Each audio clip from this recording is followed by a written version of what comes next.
Hello everybody and welcome to this week's video, which is actually gonna be kinda of a continuation of me doing some random stuff around the tarantula room and checking out the molds tarantula did, and also rehousing some tarantulas.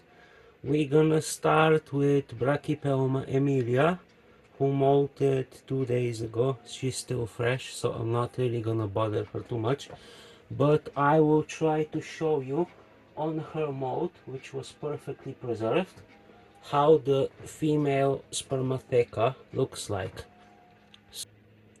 In there, as you can see, is this thing, which is a flap or spermatheca, which only girls have. See, it's like kind of a flat line, and there on it is some her sex organ, basically. That's spermatheca, and only female have it. There you can see it better. So yeah, that thing there, if I flip it vertically, you will be able to see it better. There we go. See that white thing? That's her sperm organ. And you can see it. I can even move it. If you can't move it, and it's can be like flipped outwards, it's basically it. So that's Brachypelma emilia, confirmed female now. From this side she looks much nicer. She's still a little palish. She molted yesterday, as I mentioned, and I picked up the mold out of the enclosure so I could sex her immediately. She was a confirmed female, but I saw her mold was really nice, was already separated.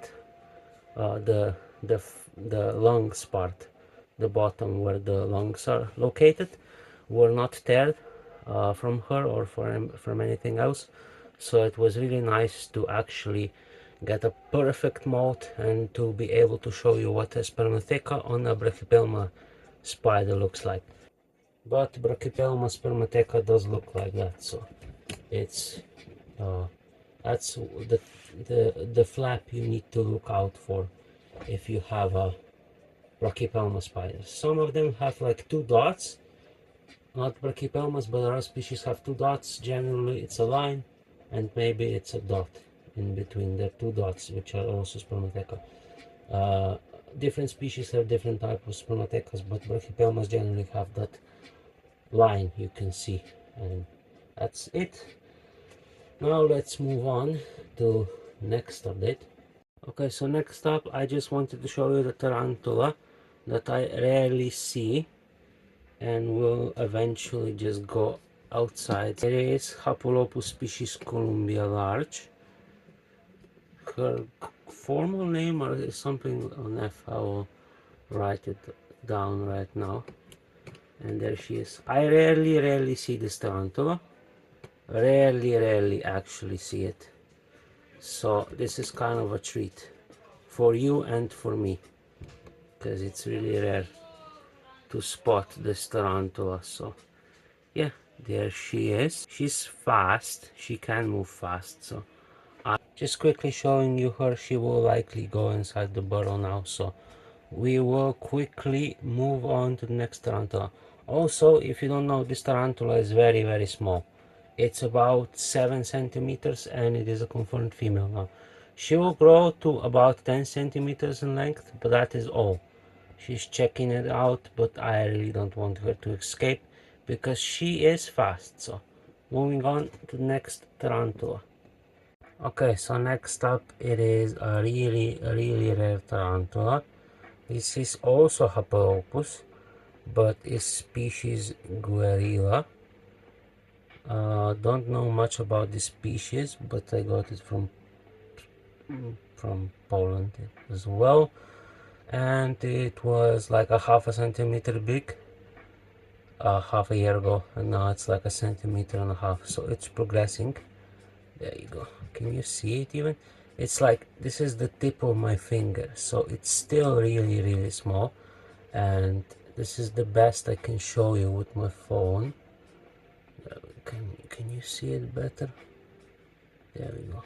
I'll try to take a photo of it and show you there, but yeah, I moved it from a small vial, which is like, I can't show you now, but it's like from a vial to this cup I usually keep all my tarantulas. So this is like a 4 centimeter in diameter, and it's really small in there. So she didn't really burrow. I think they burrow when they're younger, but this one didn't really burrow. Hopefully it's a she, but we will know that in years to come. So yeah, uh, Haplopelma species with a black carapace and also some stripes on its buttocks.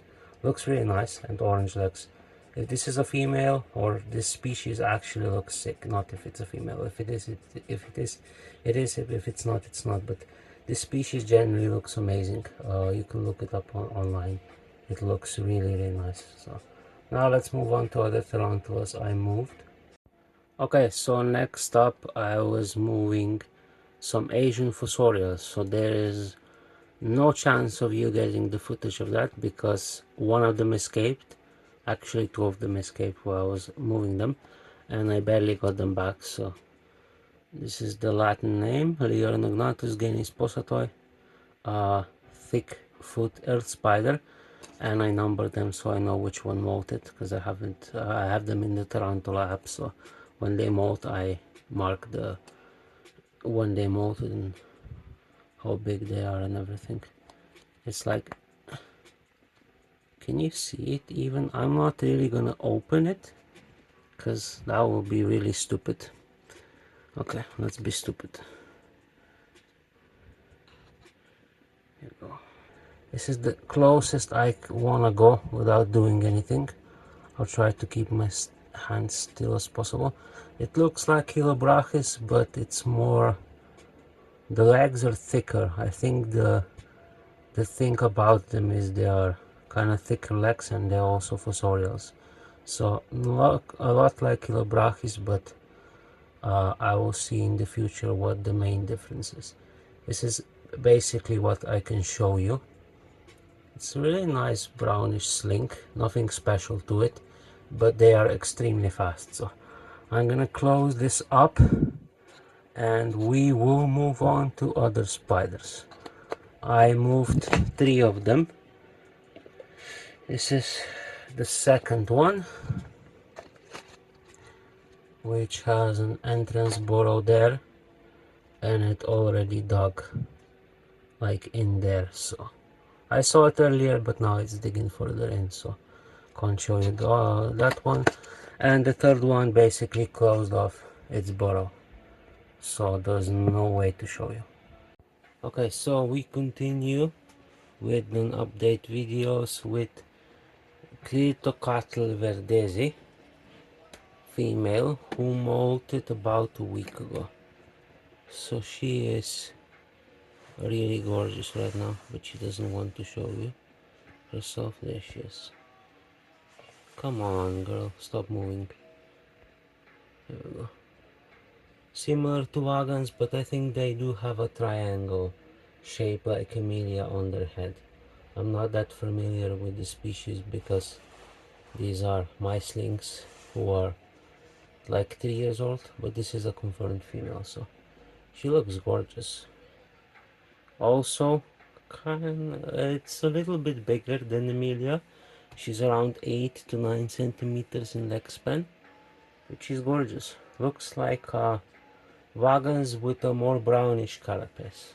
Another Cyriocosmus female, kind of ticked in the collection thing, collecting spiders, tarantulas, journal, or whatever you would call it. Gorgeous looking female. Moving on to feeding some slings. Okay, yeah, so I also moved from the blue vials. My favorite Brachypelma species, or one of my favorites. I think it is, but I like Bara better because it has some stripes on it. And there she is. Still very small. There she is. Supfuska Highland form. Really rare. Got it. I think these are from last year, so they're kind of smallish, still about 3 centimeters 4. centimeters in leg span, but I just moved them in their new enclosures, which I keep all the rest of the Poecilotherias in. Basically I will show you how I feed the slings now, because I didn't really show you in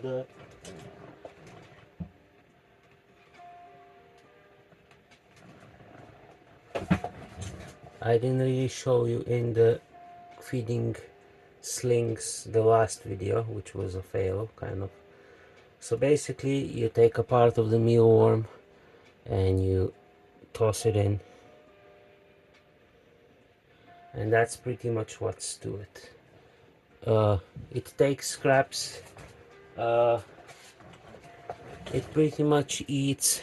In nature they need to eat everything they can get, because a lot of the smaller bugs are not the size they are, so they're usually bigger, and they eat whatever they can. They eat scraps, they eat bigger prey than they are, but they eat less regular. So here's another mealworm. I just squished his heads, and that's it. That tarantula is fed for a week or two now.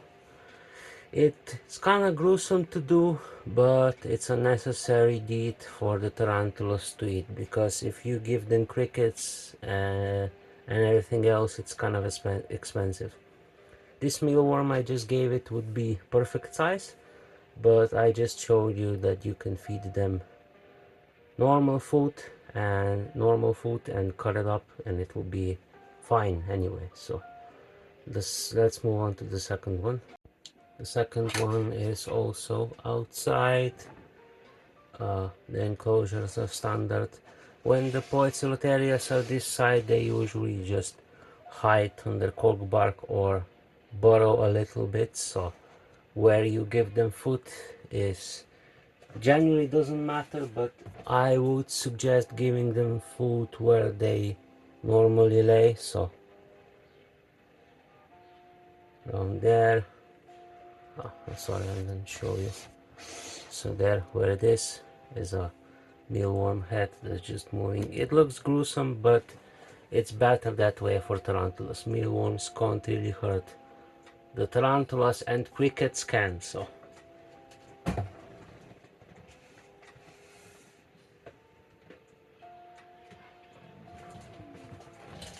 I usually give them 2 mealworms. So there we go. The enclosure is set up in the same way. Sphagnum moss on top, dirt, and if you don't have clay balls, just do a little bit more dirt. For the smaller ones, don't really matter, they don't need the clay balls yet, but when they get a little bit bigger I will probably just add them. And also here is the proof of the Poecilotheria subfusca eating it a few minutes later.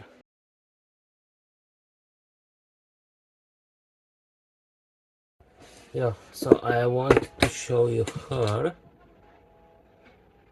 There it is. There she is, my pride and jewel of the collection. This is also Subfusca Highland, but if you remember when I started to upload videos back again, she was, no, don't run, she's very skittish, very skittish. She doesn't like the light or everything else. So okay, this is probably the best I can do. I don't really want to disturb her. There we go, a little bit better. She doesn't like the light or anything else. There we go, a little bit better. Okay, so this is gonna be pretty much it. She molted 4 days ago actually, and she already ate. I cut up her mealworms and put it in that corner where she was. I'll put the core bark back and she'll be fine and dandy. Hopefully she'll grow faster now, because a lot of the smaller tarantulas, smaller subfuscas are catching up to her, and she must be slightly bigger, even though she's female, so maybe she grows slower because of that. But anyway, thank you guys so much for watching this vlog video update this week. If you enjoy, smash that like button, subscribe down below, follow the Instagram link and the TikTok where you get the shorts firstly, and then they are uploaded to YouTube. And I'll see you next week. Bye bye.